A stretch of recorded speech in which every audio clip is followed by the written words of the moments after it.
얼마 전에 한 교회가 50만 원을 이렇게 선교를 하셨어요. 봉투로 주셨기 때문에 소야 너 얼마나 큰 돈인지 알아? 알고 얘기하는 거야? 50만 원을 봉투를 받았어요. 이렇게 받았는데 어, 어떤 소식을 들었거든요. 누가 너무너무 아프대요. 그래서 난치병이래요. 그래서 알고 있는 분이 그렇게 너무 아프셔가지고 몇 달 전에 이렇게 어, 다른 분한테 부탁해가지고 좀 전달을 해드렸어요.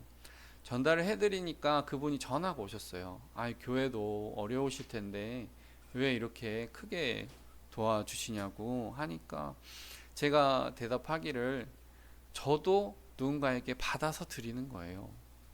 근데 이제 이분이 이해가 안 되시니까 개척교회가 이렇게 자기를 섬기니까 이해가 안 되니까 몇 번이나 물어보셨지만 저도 받아서 드린 거예요. 그 말만 반복할 수밖에 없었어요.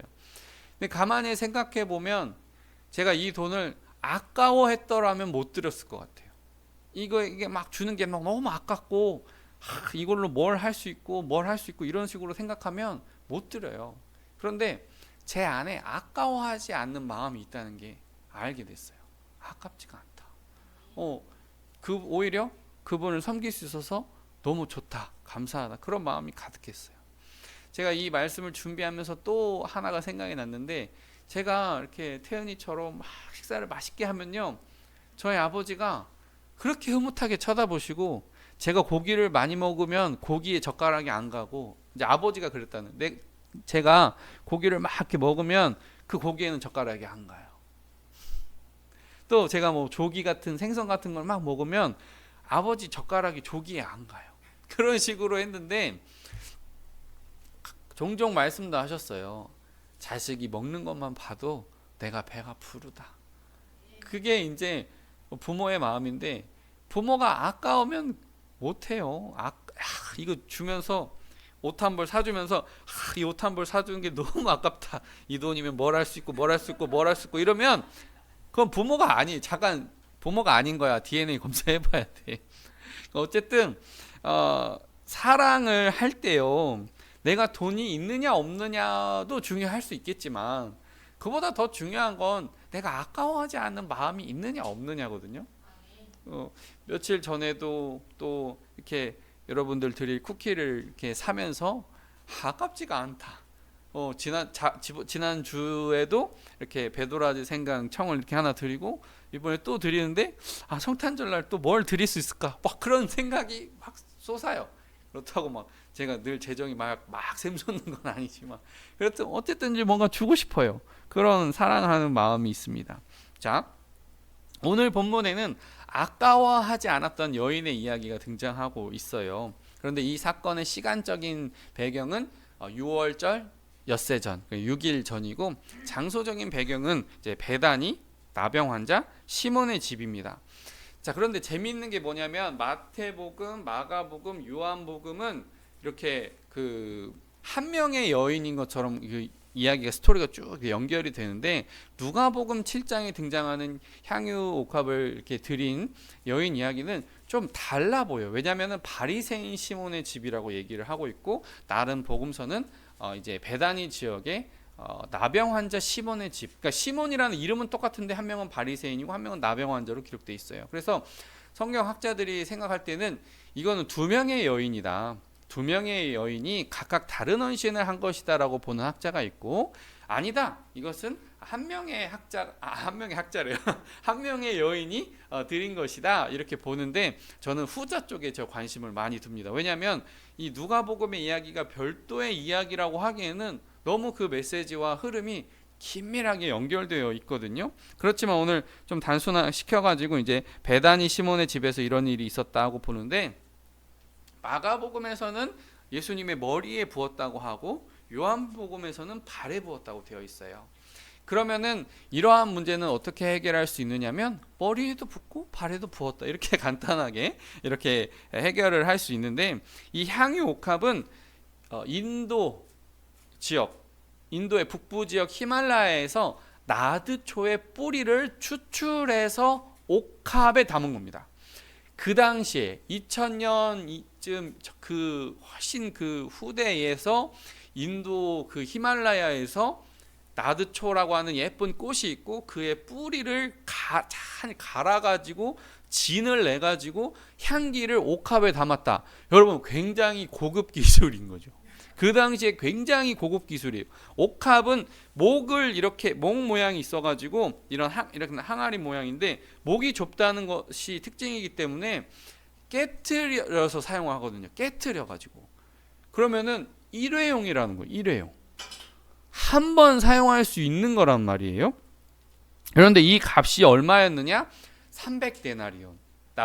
성인 남자 품삯을 15만 원으로 잡을 수도 있고 기술직은 20만 원 잡을 수도 있지만 일반적으로 그냥 10만 원만 잡았을 때 3천만 원입니다. 저는 3천만 원이면 사람이 자동차를 한 대 새로 뽑을 수 있을 정도의 수준이거든요. 그런데 이게 어떻게 해서 이러한 큰 헌신이 가능했느냐를 생각해 보면 좀 더 깊은 이야기로 갈 수 있어요. 그런데 제가 여기서 조금 조심스러운 것은 이단들이 이 본문으로 설교를 한다고 하면 얼마나 성도님들한테 헌금 부담을 많이 지우는 본문이 될까, 그런 걱정이 돼요. 이단들이 이 본문을 가지고 설교하면 아마 전 재산 다 내놓으라고, 이 여자처럼 막 살으라고 막 엄청 강조를 할 것 같아요. 저는 그렇지는 않습니다만 고린도서에 보면은 헌금은 각각 정한 대로 드릴 것이요 이렇게 되어 있어요. 각각 정한 대로. 이제 하나 억지로 하지 말고 인색함으로 하지 말고 즐겨내라 이런 식으로 되어 있는데 저는 앞에 있는 게 더 중요하다고 생각해요. 정한 대로. 왜 그러냐면 구약 성경에 보면 어떤 여인이 하나님 앞에 너무 감동을 받았어요. 감동을 받았는데 이렇게 서원 기도라고 해서 하나님께 이렇게 바치고자 하는 서원 기도를 드렸을 때 남편이나 아니면 아버지가 제어할 수 있게끔 좀 허용적으로, 왜냐하면 좀 여성이 조금 감성적인 걸 조금 더 아시고 그래 한번 가정의 평화가 깨지지 않도록 이렇게 상의를 하는 것이 구약에서는 이런 안전장치가 있습니다. 그래서 헌금이라고 하는 것은 가정의 평화를 깨뜨리지 않는 선에서 되는 것이고 합의된 선에서 하면 좋다고 생각을 하고, 제가 전에 교회에서 배울 때는 어떠한 가정이 어떤 개인이 큰 헌금을 했는데 예를 들어 봅시다. 한 5천만 원 헌금을 했다고 합시다. 그런데 가정에서 분란이 생겼어요. 그래서 이 헌금을 교회한테 돌려달라고 헌금을 환불 요청을 했을 때 교회는 어떻게 해야 되느냐라고 했는데 목사님이 하필이면 꼭 저를 찍어가지고 물어보시더라고요. 대현아 너 같으면 어떻게 해야 되겠냐 이렇게 했는데 저는 돌려줘야 된다고 생각합니다. 그러니까 목사님이 네 말이 맞다 그러시더라고요. 그땐 교육전도사 시절인데 부목사님들 앞에서 왜 나를 찍었는지 몰라. 근데 그래가지고 헌금에 대해서 그런 교회가 그런 각오를 할 줄 알아야 돼요. 이게 예배 때는 하나님께 드려진 거지만 이 큰 헌금으로 인해서 가정이 깨질 것 같으면 돌려주라는 거예요. 돌려주라. 저는 그게 성경의 정신이라고 생각해요. 자, 그런 부분이 있는데요. 자, 이제 오늘 본문으로 다시 돌아와서 좀 읽어보겠습니다. 3에서 5절. 마리아는 지극히 비싼 향유 곧 순전한 나드 한 근을 가져다가 예수의 발에 붓고 자기 머리털로 그의 발을 닦으니 향유 냄새가 집에 가득하더라. 제자 중 하나로서 예수를 잡아줄 가룟 유다가 말하되 이 향유를 어찌하여 300데나리온에 팔아 가난한 자들에게 주지 아니하였느냐.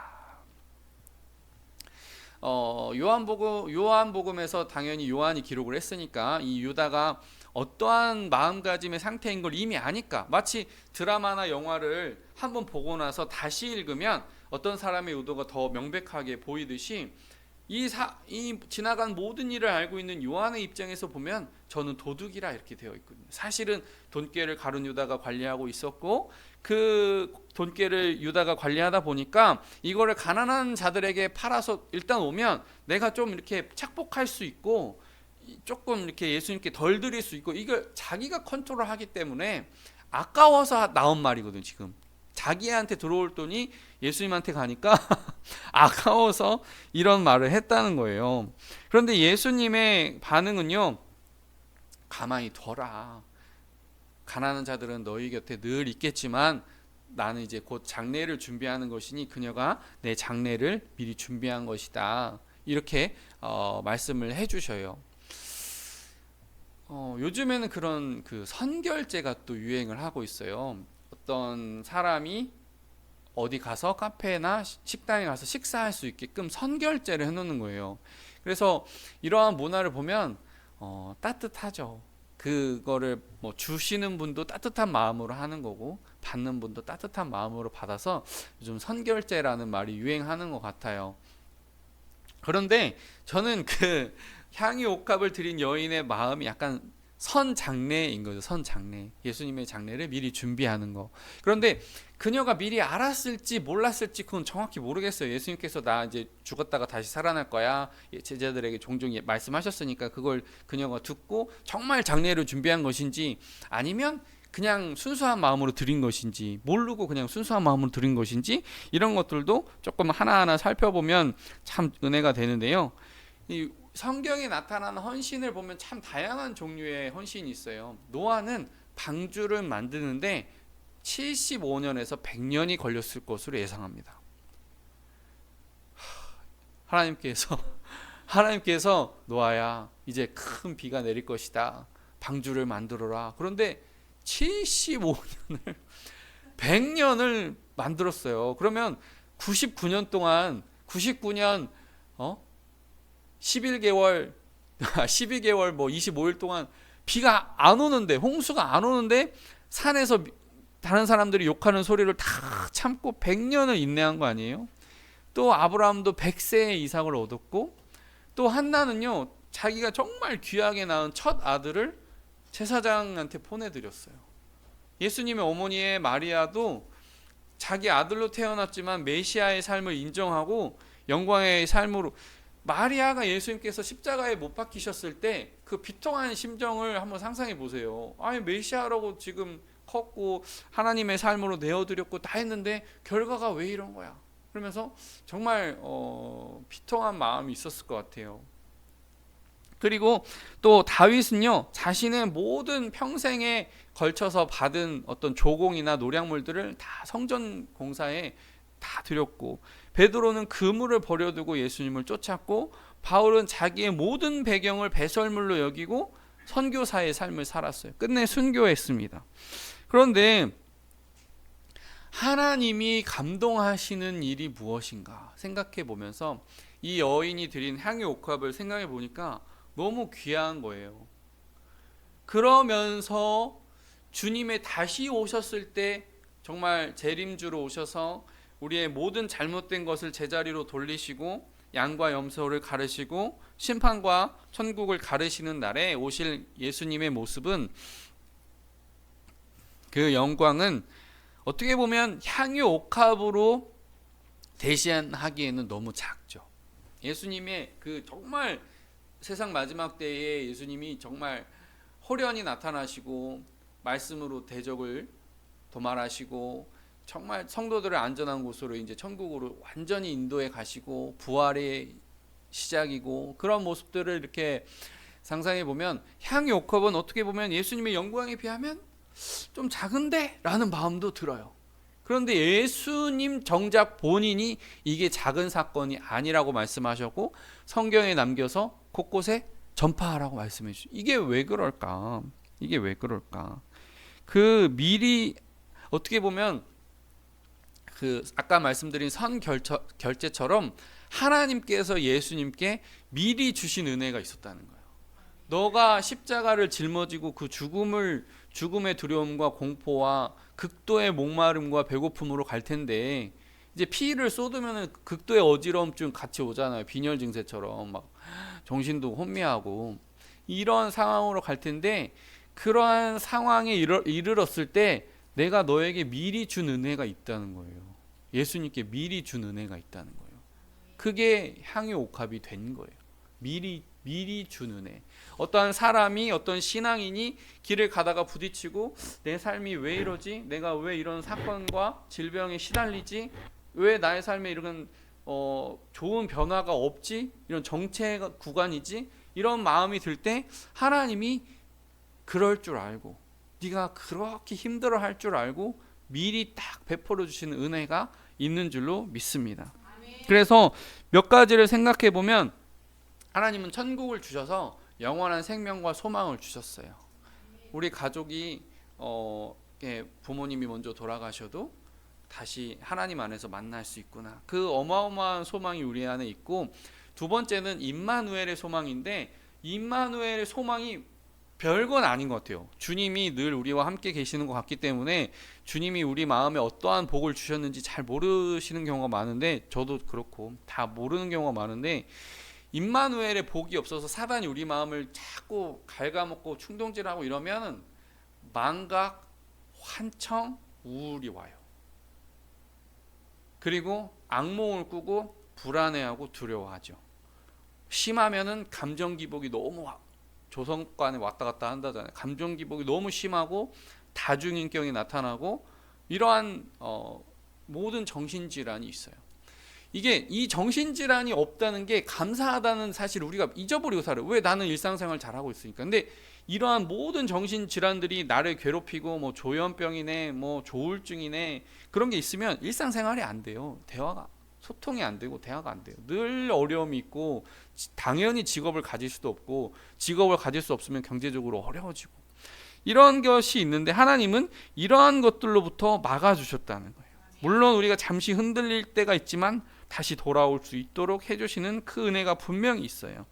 그 다음에 하나님께서 우리에게 의식주, 머물 수 있는 집과 의복과 음식을 주셨다는 거. 이것도 역시 별것 아닌 것 같은데 사실 정말 중요하거든요. 이게 어떠한 그 TV 프로그램을 어제 잠깐 보게 됐는데 구해줘 홈즈라고 하는 그런데 몽골에 150만 원짜리 집이 있대요. 그래서 저는 가격을 딱 듣고 텐트구나. 몽골에서 이렇게 원형 텐트로 이렇게 살아가요. 물론 그분들 안에서 행복하시겠지만은 너무너무 춥고 힘들 것 같아. 그러니까 어쨌든 그 의식주의 그런 것들이 있는데 이것을 내가 지금 살아가고 있는 집이 좀 춥고 그렇다고 하더라도 몽골 텐트보단 낫겠다 그런 생각. 또 한편으로는 제가 얼마 전에 치과를 갔거든요. 치과를 갔는데 여러분 이제 치과 가는 게 좀 두렵지 않습니까? 왜? 왜냐면 그냥 뭐 일반 병원은 뭐 2,000원 주세요, 3,000원 주세요, 뭐 이러니까 뭐 가도 봐도 뭐 의료보험 내가 평소에 내고 있으니. 그런데 치과에 가면 의료보험이 안 되는 걸 아니까 개인 치과 보험이 없으면. 그래서 제가 치과에 갔는데 어르신들이 잔뜩 앉아 있어요. 그러니까 똑같은 마음인 거예요. 치과는 가기 싫어. 큰 돈 들어갈까 봐 겁나. 그러니까 나중에 진짜 수백만 원 들어가는 일이 생기는 거예요. 저는 아프면 무조건 치과 가서 검사를 하는데 제가 조금 큰 치료를 받았어요. 큰 치료를 받았는데 그러니까 야, 참. 그런데 제가 그 수술 같은 치료를 이렇게 받으면서 느낀 게 뭐냐면 이런 의료진이 내 옆에 있어서 너무 좋다. 몽골 사람들을 보면 웃을 때 이빨이 이렇게 연세 드신 분은 이빨이 이렇게 하나나 있고 두 개나 있고 이래요. 왜냐하면 이 치실, 치간 칫솔 이런 관리, 칫솔 이런 게 개념이 별로 없으니까 잇몸이 다 주저앉는 거예요. 잇몸이 진짜 큰일이에요. 진짜 매일매일 이거 해야 됩니다. 이거 치실, 치간 칫솔. 어쨌든 이빨이 이렇게 하나나 있고 이렇게 틀 리도 없어요.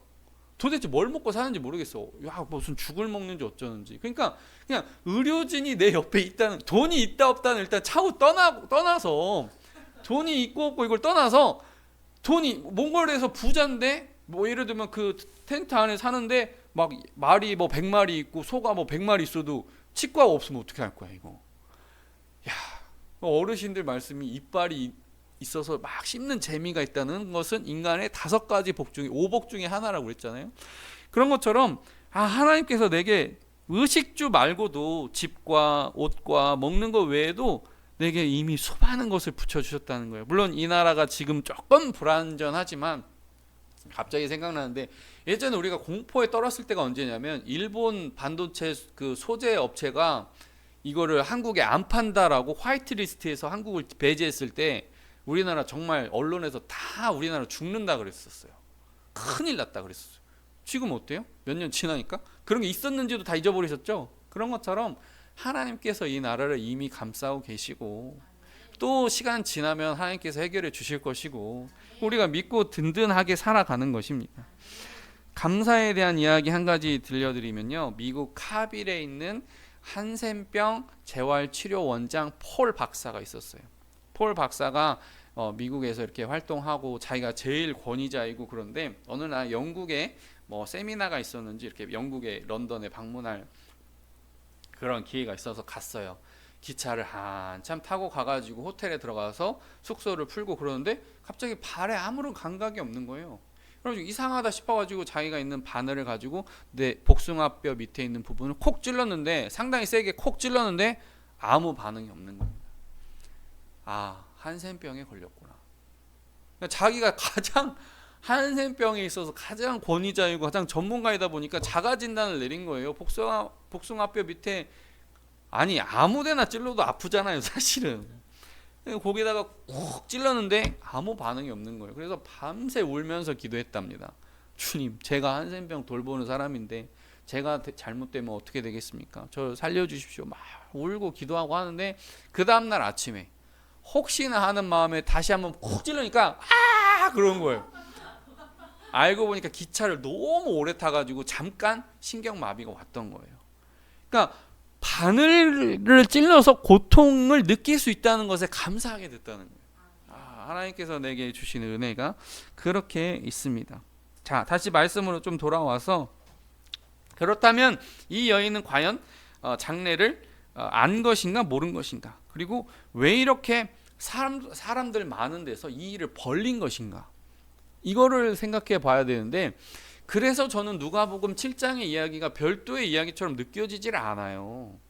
왜냐하면 마태복음, 마가복음, 요한복음에는 그 여인의 환경과 심령이 잘 드러나 있지 않아요. 그래서 누가복음이랑 긴밀하게 연결되는데, 그녀는 죄 많은 여인이었고, 우리가 좀 익숙하게 알다시피 좀 성매매에 관련된 여인이라 뭐 단란주점에 다녔던지 뭐 어쩌든지 하는데,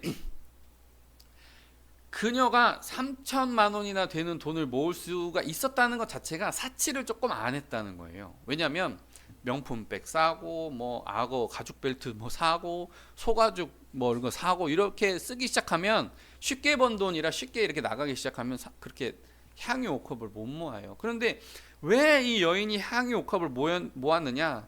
어떤 남자가 나의 구원자가 되어 주리라고 기대하고 그걸 모은 거예요.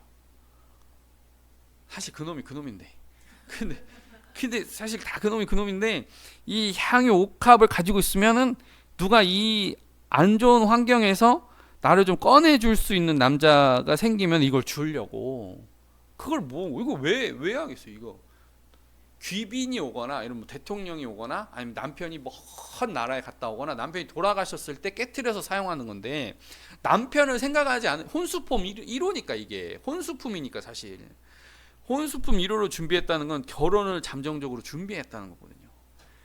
그런데 그녀가 생각해 보니까 내 직업상 이건 불가능하다는 거 언젠가 알은 거예요. 이게 내가 가지고 있는 이 일이 결혼을 하기에는 부적합하다는 거, 그리고 이걸 모았다는 것 자체가 내 과거가 입증되는 것 같은 거예요. 이게 그러니까 마음속에서 괴로움이 몰려오는 거예요. 이게 이 향유 5컵이 내 트로피, 야 내가 고생해서 명품백 하나 샀어, 이런 것처럼 트로피다 이렇게 놨으면요, 이게 집안에 그냥 놔두면 돼요.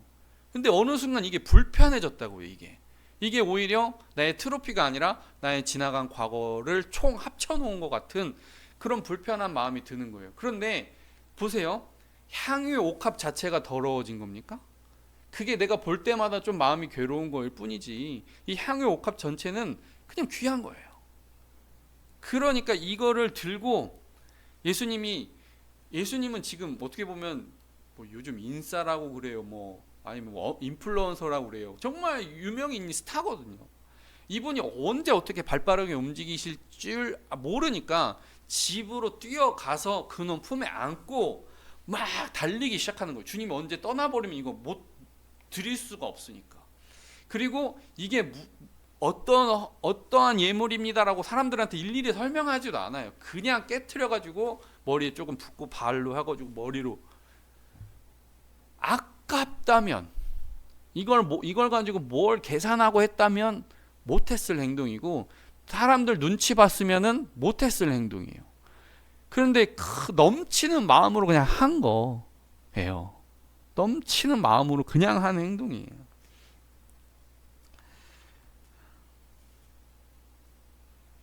그래서 저는 이 누가복음 이야기가 꼭 빠지면 안 되는 이야기인데, 왜 이러한 일을 벌였느냐에 대해서 예수님께서 이렇게 그 시몬에게 대답을 하시는데, 시몬아, 5천만 원 빚졌다가 탕감받은 사람이 있고 500만 원 빚졌다가 탕감받은 사람이 있다. 누가 더 탕감해 준 사람을 사랑할 것이냐. 그랬을 때 5천만 원 탕감받은 사람이 더 사랑할 것 같습니다. 네 말이 맞도다. 그녀가 내게 대하여 한 것이 잘한 것이다. 그렇게 말씀을 하셨어요. 자, 그런데 저는 이날부터 그녀의 삶이 바뀌었다고 생각해요. 이제부터 그런 일 안 하고 새로운 삶으로 뛰어들었을 것으로 예상을 합니다. 아멘이시죠? 이제는 더 이상 그런 삶을 살 수가 없는 거예요. 완전 이렇게 달라진 거예요.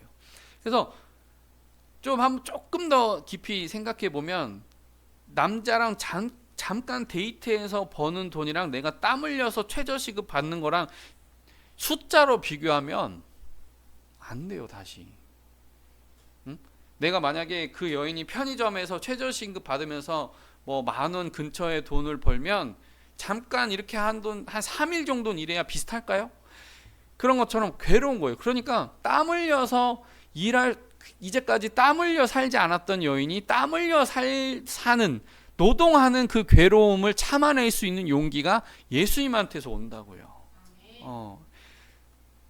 어떤 목사님이 우리 교회 찾아오셔서 상담도 좀 하시고 그러셨는데, 드디어 조금 일이 잘 풀려서 다른 교회에 부임하시기로 했어요. 너무 잘 됐어요. 여기서 기도하시고 가셨는데, 그 전에 막 두려워할 때는, 목사님, 만약에 아무 데서 오라고 하는 데도 없고 갈 데도 없고 이제 나가야 되는 상황이면 어떻게 하시겠냐고. 이제 아기가 6개월 정도 됐는데 어떻게 하시겠냐고. 택배라도 할 각오는 해야 된다고. 제가 그 목사님한테 택배를 시키라고 하고 그런 마음이 아니에요. 택배를 해서라도 가정을 살려야 되는 그 책임감이 목사님 안에 있기를 바라는 마음에서 그런 말씀을 드렸어요. 제가 세제 배달 다니면서 때로는 그게 먼지가 많이 있어가지고 그 먼지를 물티슈로 한번 닦고, 그 먼지 먹어가면서 일한 거죠. 그걸 이제 물티슈로 닦고, 휴지로, 어떤 거는 휴지로 닦고 깨끗하게 해가지고 거기 매직에 이렇게 입고된 날짜, 유통기간 적어가지고 테이핑하고, 그거를 뭐 어떤 날은 5개, 어떤 날은 뭐 100개, 뭐 80개, 70개 이런 걸 담아가지고 영차에서 올려서 그걸 가지런히 학교별로, 어느 학교, 뭐 한일고, 뭐 화산초등학교, 뭐 이렇게 다 구별을 해가지고 트럭을 타고 옮길 때 너무 졸린 거예요. 무슨 마음인지 아시죠? 너무 졸리니까 껌도 씹고 사탕도 먹고 그러면서 잇몸이 좀 안 좋아졌나 그런 생각도 들어요. 껌도 씹고, 왜냐면 사고 나면 안 되니까. 사고 나는 것보다는 내가 껌 먹는 게 나은가 싶어가지고 껌 먹고 사탕 먹고 그러면서, 너무 졸리면은 뺨을 막 때려가면서, 왜냐면 졸면 일해서 뭐예요? 병원비로 다 나가면 안 되는데. 물론 이제 회사에서 보험도 들어주셨지만 막 뺨을 때려가면서 막 그렇게 10개월을 일을 했어요. 근데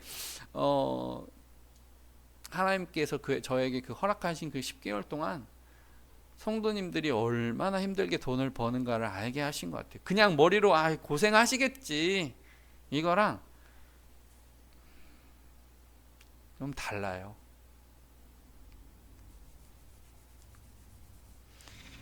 그러니까 그렇게 해서라도 이겨낼 수 있도록 하는 거죠. 그래서 이제 그녀가 이렇게 그런 행동을 했을 때 옆에서 막 수군거릴 때 예수님께서 그런 말씀을 하셨고, 그런 말씀을 하신 거를 생각해 보면은 예수님도 뭔가 사랑 고백 받는 걸 좋아하시는구나. 누가 사랑을 해주고 사랑하는 행동을 하면 그걸 그렇게 기뻐하시는구나를 알 수 있어요. 그래서 베드로한테 물어보잖아요. 네가 나를 사랑하느냐? 네가 나를 사랑하느냐? 어떻게 보면 좀 유치하지 않아요?